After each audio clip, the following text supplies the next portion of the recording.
اہل عرب میں دستور تھا زمانہ جاہلیت میں کہ جو حرمت والے مہینے تھے، جیسا کہ ذی القعدہ کا مہینہ آتا، ذوالحجہ کا مہینہ آتا، محرم الحرام کا مہینہ آتا، قتل و غارت بند کر دیتے، ڈاکہ زنی بند کر دیتے، کسی کو نقصان پہنچانا بند کر دیتے۔ اب جیسے ہی محرم الحرام ختم ہوتا اور سفر کا مہینہ شروع ہوتا، اب جناب یہ اپنے مذموم مقاصد کی طرف آگے بڑھتے، قتل و قتال شروع کر دیتے، آپس کی لڑائیاں شروع ہو جاتی، ڈاکہ زنی شروع ہو جاتی، قافلوں کی لوٹ مار شروع ہو جاتی، اور ایک محاورہ ایجاد پایا، سفر المکان، گھر خالی ہو گئے۔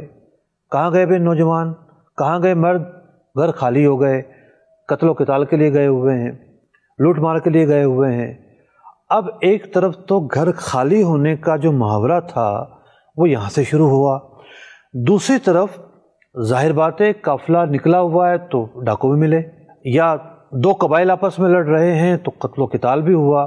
اب ایک دوسرا کنسپٹ مارز وجود میں آیا کہ سفر کا مہینہ تو بڑا منحوس مہینہ ہوتا ہے، اس میں لوگ قتل ہو جاتے ہیں، اس میں لوگ لوٹ لیے جاتے ہیں، اس میں نحوستیں آ جاتی ہیں، اس میں عورتیں بیوہ ہو جاتی ہیں، اس میں لوگ مارے جاتے ہیں، اس میں جنازے گھروں میں آتے ہیں۔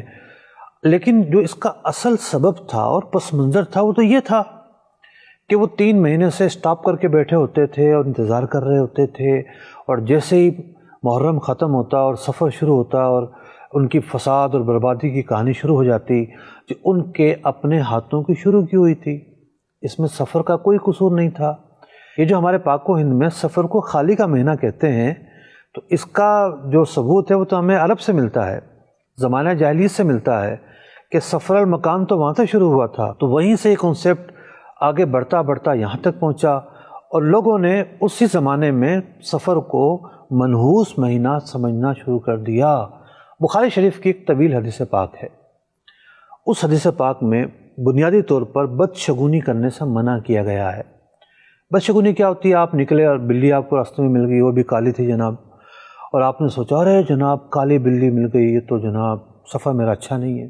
اسلام میں بدشگونی پکڑنا ناجائز ہے، بدشگونی کی کوئی حیثیت نہیں ہے۔ ہاں، نیک فعل اچھی چیز ہے۔ آپ گھر سے نکلے اور ایک سید صاحب مل گئے، آپ نے سوچا واہ آج تو کیا خوشبو منظر عام پہ آئی ہے، ایک خوشبو کا جھونکا آیا ہے، سادات کرام سے ملاقات ہو گئی۔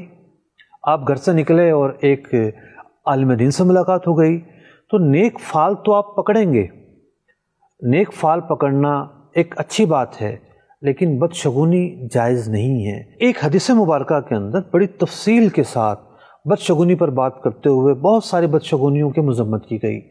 اسی حدیث پاک میں یہ الفاظ بھی ہیں، لا سفرا، سفر کے مہینے میں کوئی نحوست نہیں ہے، سفر کا مہینہ کسی طور پر بھی منحوس نہیں ہے۔ تو ناظرین کرام، آپ نے دیکھا کہ زمانہ جاہلیت کی جو باتیں تھیں وہ آگے بڑھتی رہیں، اور آج بھی بہت سارے لوگ ایسے ہیں کہ سفر کے مہینے کو خالی کا مہینہ کہتے ہیں، شادی بیاہ سے احتراز کرتے ہیں۔ ہمارے لوگ ہیں کہ اتنا منحوس سمجھتے ہیں سفر کے مہینے کو کہ اس مہینے میں نکاح نہیں کرتے، کوئی عادتاً نہیں کر رہا، یا کوئی اور ایسی وجہ ہے، بھئی مثال کے طور پر گرمی ہے، سردی ہے، حال نہیں مل رہے، کوئی اور پرابلم ہے، خیال تو ملتے ہوں گے، لوگ کرتے ہی نہیں ہیں، کوئی اور وجہ ہے تو ٹھیک ہے، لیکن اگر بدشگونی کی وجہ سے نہیں کر رہا تو یہ ایک غیر شرعی معاملہ ہے۔ ایک مسلمان کو بدشگونی ہرگز نہیں کرنی، تو نہ تو سفر کے مہینے کو خالی کا مہینہ کہنا درست ہے، نہ اس مہینے کو منحوس مہینہ سمجھنا درست ہے۔ اور بعض لوگ تو ایسے ہیں کہ پہلی جو 13 تاریخیں ہیں اس کو تو بہت ہی زیادہ منحوس سمجھتے ہیں، 13 تیجی ہے جناب، 13 تیجی کا ٹائم ہے یہ۔ ارے جناب کوئی نحوست نہیں ہے، اللہ تعالیٰ نے کسی دن کے اندر کوئی نحوست نہیں رکھی، ورنہ کیا اور مہینوں میں لوگ دنیا سے نہیں جاتے؟ کیا اور مہینوں میں نقصان نہیں پہنچتے؟ جس کا جہاں جو لکھا ہے وہ ہو کر رہے گا۔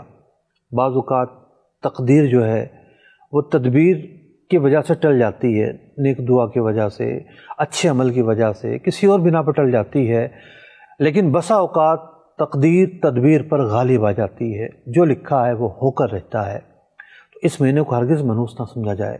اللہ رب العزت ہمیں بدشگونیوں سے محفوظ فرمائے، توہمات سے محفوظ فرمائے، اور جو ظاہر و باہر اور شریعت مطہرہ کی روشن اور نورانی جو چیزیں ہیں اس پر تیقن عطا فرمائے اور شرح صدر عطا فرمائے۔